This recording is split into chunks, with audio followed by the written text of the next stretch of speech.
Good morning, everybody, and welcome to yet another Sports Community live stream. I'm Steve Pallas, and again, as with most Tuesdays, I'm joined by Mike Ronchi. Mike, welcome back to the Sports Community live stream.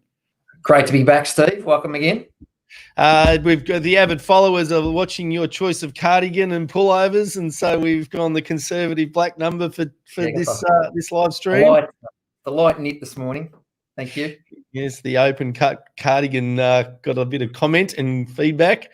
Now, as we continue our journey through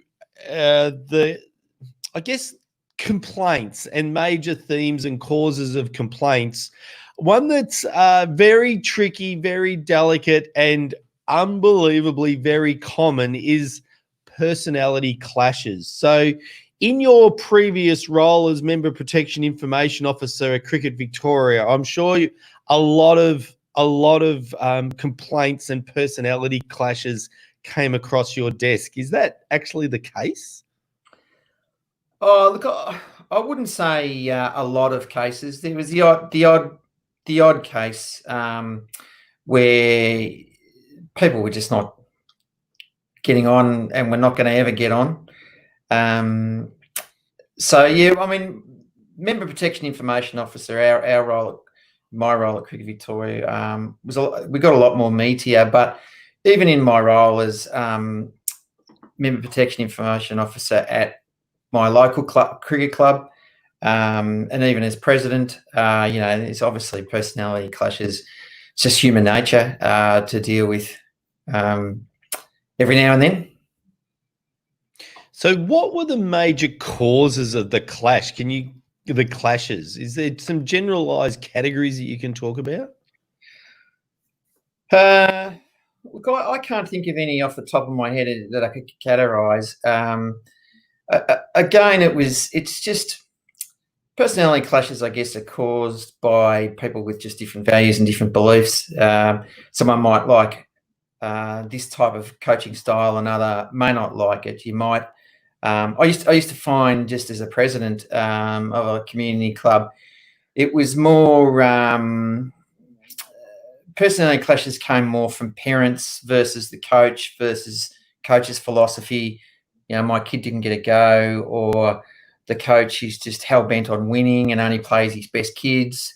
The parents are looking for their kids to just enjoy their sport and participate as much as they can, and that's where some personalities would come into play and would rub. You'd have your cliche parents that really drove their kids to be good at their sport, train hard, perform hard, make the rep team, and then typically in community sport, you've got the other end of the spectrum where kids are just wanting to play with their mates, and who cares whether we win, lose, or how I play or how I perform. So that's probably the most common way where personality relationships come to the fore, and you get a little bit of angst among them.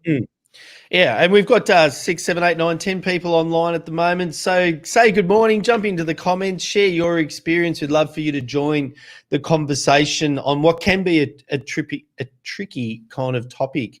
We get a lot involved in a lot of club complaints, and just picking up on what you were saying, overwhelmingly from my perspective, the cause of complaint is where a person's reality and their expectations just don't mix or don't meet. So a person is expecting one thing, they experience another, and it causes a complaint or causes an unsatisfactory experience.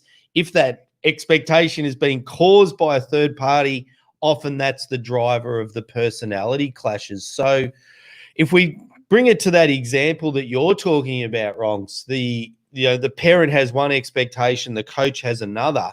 Exactly. Often that can be traced back to even the committee appointment. Is what sort of coach, what is the goal of that team? Is it to win flags? Is it to get people into the elite teams? Is it equality? Is it equal development for all players? There's myriads of different answers to that question. all of them are valid depending on the club, the team, the time, etc. But the committee needs to know that first, and then they need to appoint the coach then that knows that, and then they need to be telling the parents this is the type of team it is, so that they know what the experience is going in. So I know of one club down the road, or actually your sister club, or the winter club of your the football club, Mount Martha Junior Football Club. They say to their parents in the all the comms leading up and in the season launch, they say that every kid will get at least half a game of football, no matter how important the perceived important the game is. So then parents kind of know that. And I was there at a season launch one day where the president even said, so if you think that for your kid has to play AFL football, they have to play every minute of every game, then this is not the club for you. And he said that straight out. And that's the culture of that club. Mount Martha Junior Football Club, when we take that forward, has had, I think, 6 out of the last 7 drafts. They've had players drafted, including 2 number 1 draft picks. So that culture, setting that expectation is really important for taking those personality clashes away. And with that, is that one of the ways that we could get around some of these personality clashes we're seeing with parents, coaches, committees, coaches, etc.? Yeah, exactly right. And that's the theme we've been talking about really over the last couple of weeks. It's all about communication, the environment that you want at your club, and communicating that. It's very important that when you're interviewing junior coaches, especially, that they understand the type of culture and environment, and I guess the coaching playing philosophy that the club's looking for. And that depends at the level of competition you're at as well. You know, cool. From a club, a hockey or soccer club or cricket club that compete at their premier level, which is usually their highest in the state, right through down to, you know, your local cricket clubs, tennis club, whatever around the corner. Each club has their levels of standards and competitions that they expect and how they go about their business. And you're right, it's the expectations that are out of place or misunderstandings of where we're at. And if that's not communicated effectively, it's going to come up every now and then. And as you said before, you use the example of a president saying maybe this, if you're looking for this, it's not the type of club for you. Personally, I've said that to a couple of parents over my journey, that they were looking for something that I felt that the club I was with was never going to deliver. So you just got to be upfront with them and just say, well, you know, maybe you need to look elsewhere if that's the type of thing that you're expecting. Yeah, and there's nothing wrong with that. If we flick over to the other major cause, parents, coaches, or players, coaches committee is one. The other one is between committee members. And one of my favorite things to do when we start working with a club is to get them to at a committee meeting, we get a pen and paper and say, right, if we could just achieve one thing for the year, what would that one thing be? As a committee, as a group, what would that be? And then we get them to write it down, and then we go around the room. And if you've got a room of 10 people on a committee, I guarantee you'll get 6 very different answers, right? And so those 6 would be, you know, from be all inclusive to all people and develop them equally, to the other end of the scale, win goals, trophies, premierships, and create national level players. Those goals are actually mutually exclusive. So yeah. What happens then, if that's the underlying subconscious of an individual, each of those individuals in the room, and they don't even, it's hilarious to watch as we take them on this journey, because they don't even realize that there could be another alternative to their own position, their own opinion. And so often what happens where clubs don't have clearly defined goals, then there's no circuit breaker. If one person thinks this end of the spectrum, the other one thinks this end of the spectrum, they're continually going to be clashing because they're thinking about it from their perspective only. Whereas if the club had clearly defined goals, then the president is able to, there's circuit breakers, because they can then say, well, yeah, I take your point, both of your points, but which one helps us achieve the goals of our club more, this one or that one? And you can bring them back to the goals of the club, which then become the circuit breaker in these discussions that are not really personality clashes per se. They're ideology clashes or priorities of goals and objectives. And when we do strategic planning, it is fascinating to watch, particularly the alphas in the room, whether they're male or female, doesn't matter. And you're listening to other perspectives and you watch their face, and there's a whole worlds of concepts and angles that they never even dawned on them. They never considered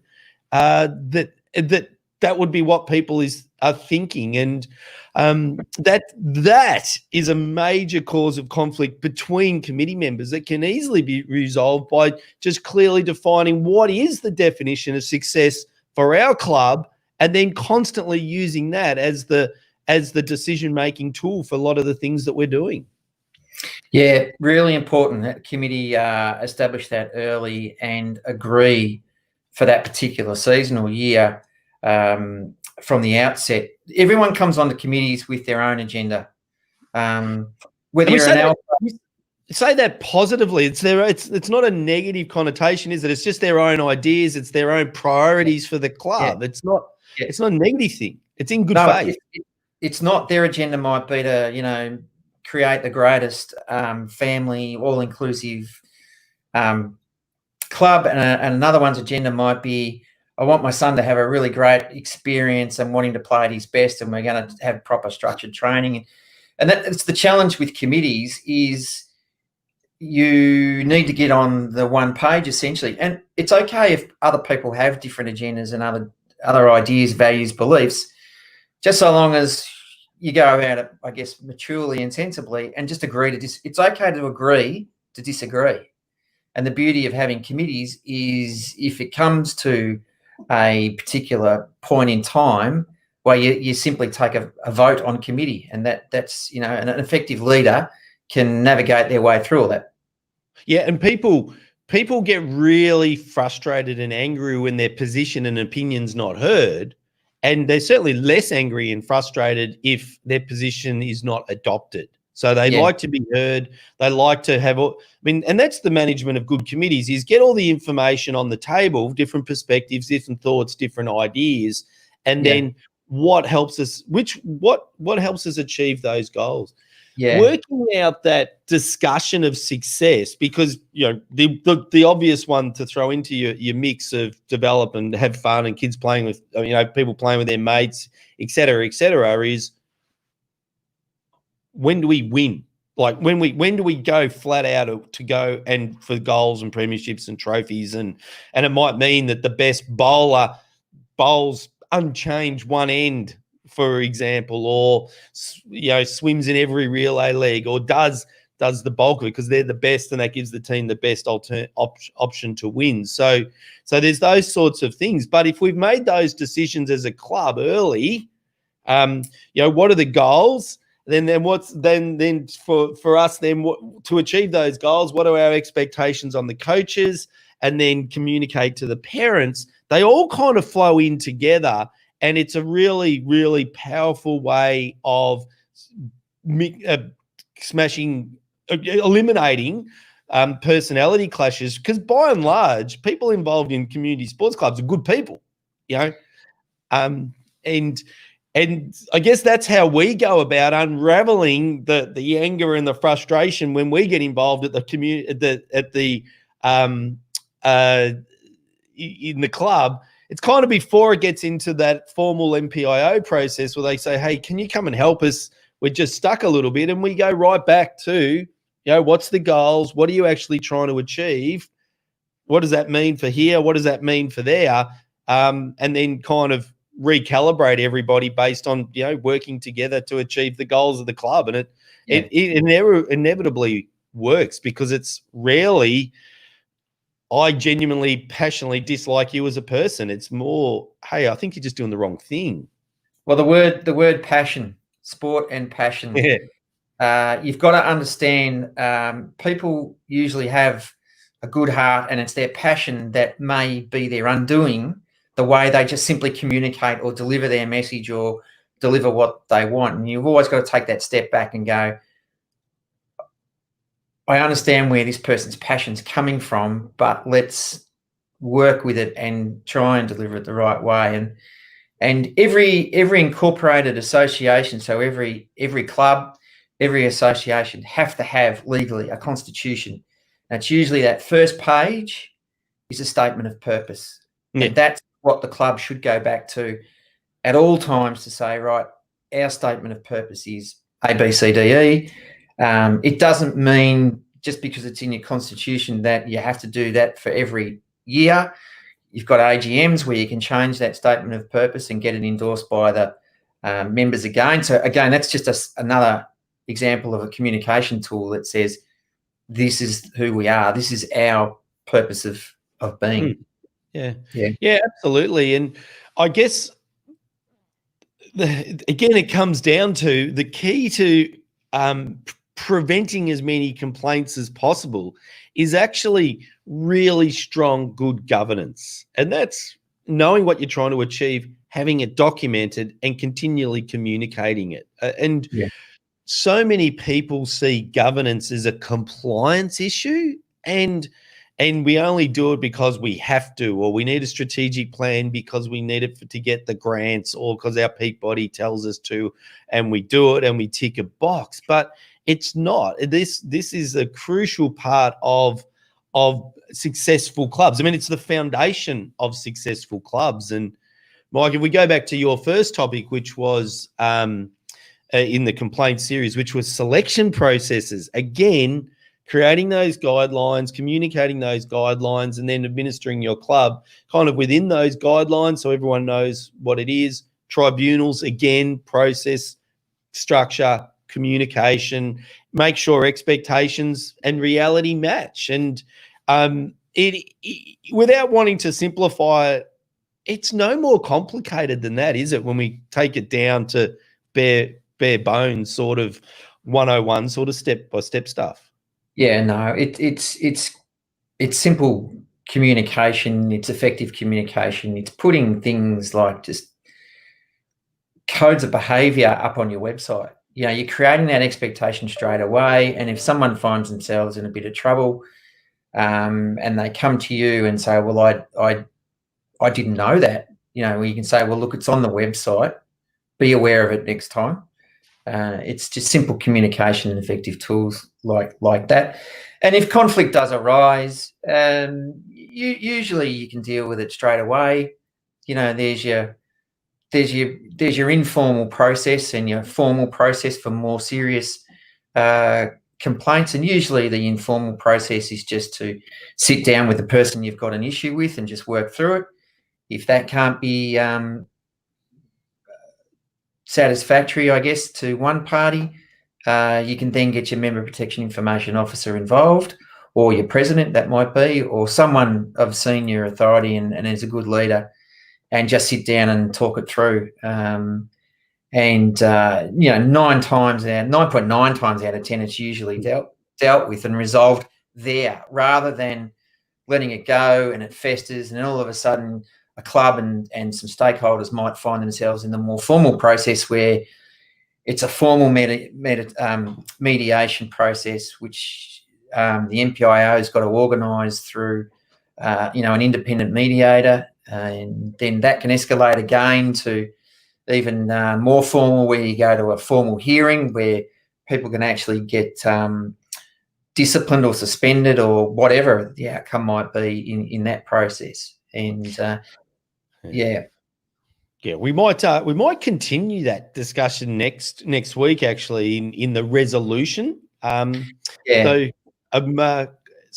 we might leave it there for today, and tomorrow I look forward to discovering doing sport differently. Wednesday, eSport Friday. Mike, as normal, your wealth of knowledge. I'm Steve Pallas. Thank you very much for being part of our sports community.